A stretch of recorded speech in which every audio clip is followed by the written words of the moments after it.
Shalom everybody and welcome to the Rivka journey. My name is Rabbi Shapira and I'm sure hope you have enjoyed this series just as much as I'm enjoying teaching you beyond the book to how we are to walk with Rivka or with Eliezer together. What does it look like and what do we have to do? In order to understand those questions, we have to understand the end goal.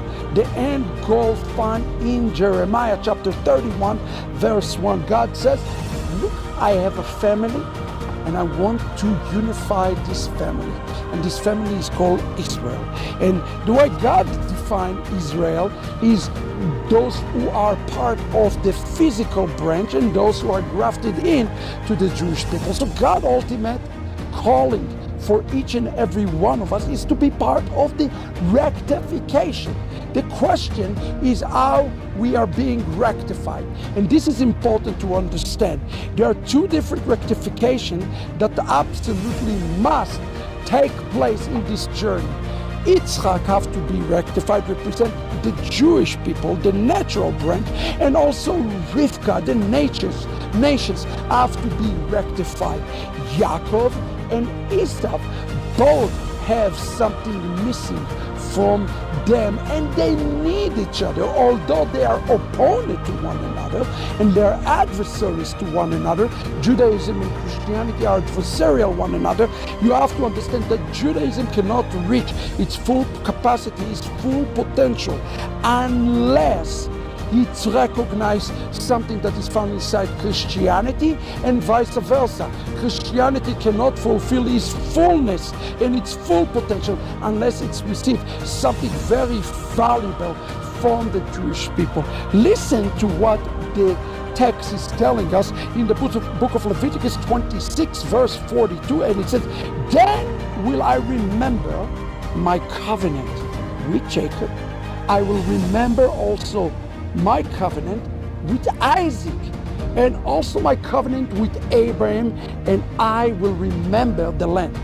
See, God says that in the last days he is going not just remember what it means here, he's going to fulfill. Every time we see this word in the Hebrew language speaking about remember, is the word liskor v'zachar. It's not that God have an amnesia. He says, I am going to be fulfilling it. Now notice something important, how it is going to be fulfilled.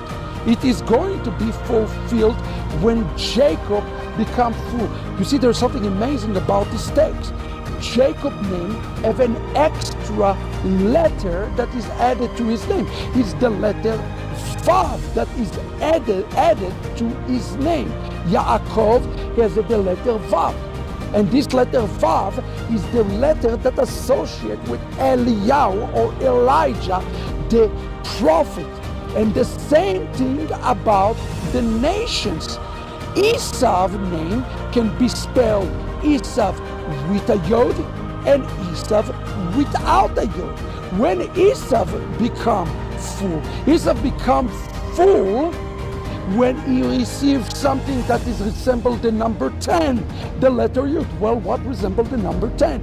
The thing that resembles the number 10, beloved, is the 10 commandments.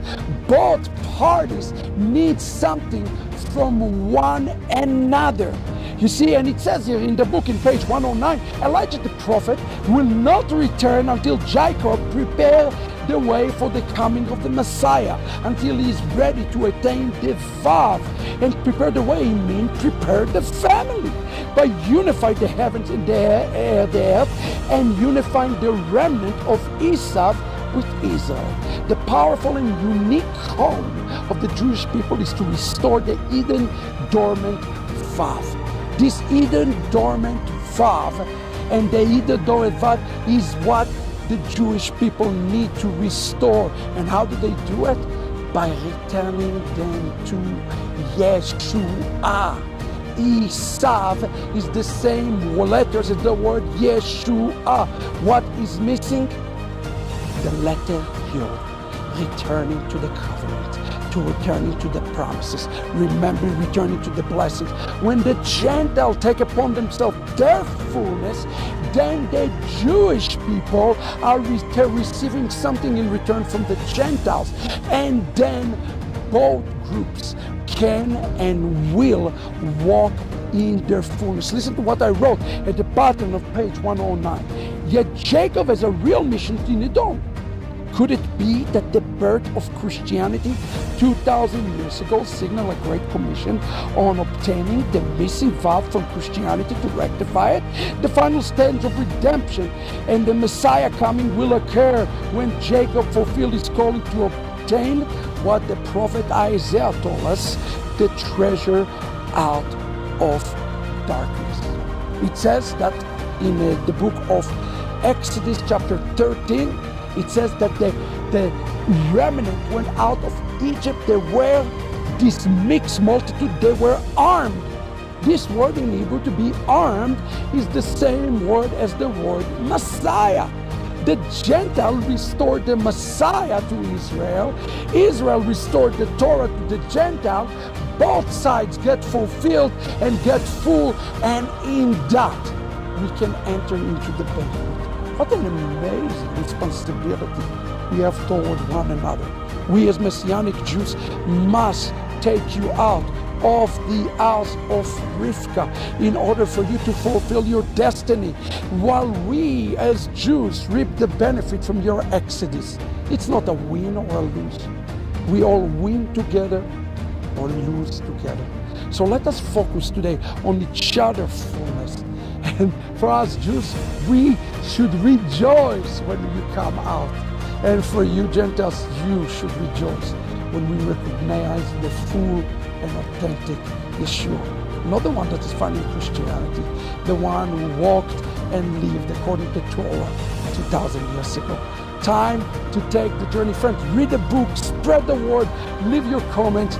We have responsibility to bear each other's burdens, as it says in Galatians, and walk with one another. Shalom.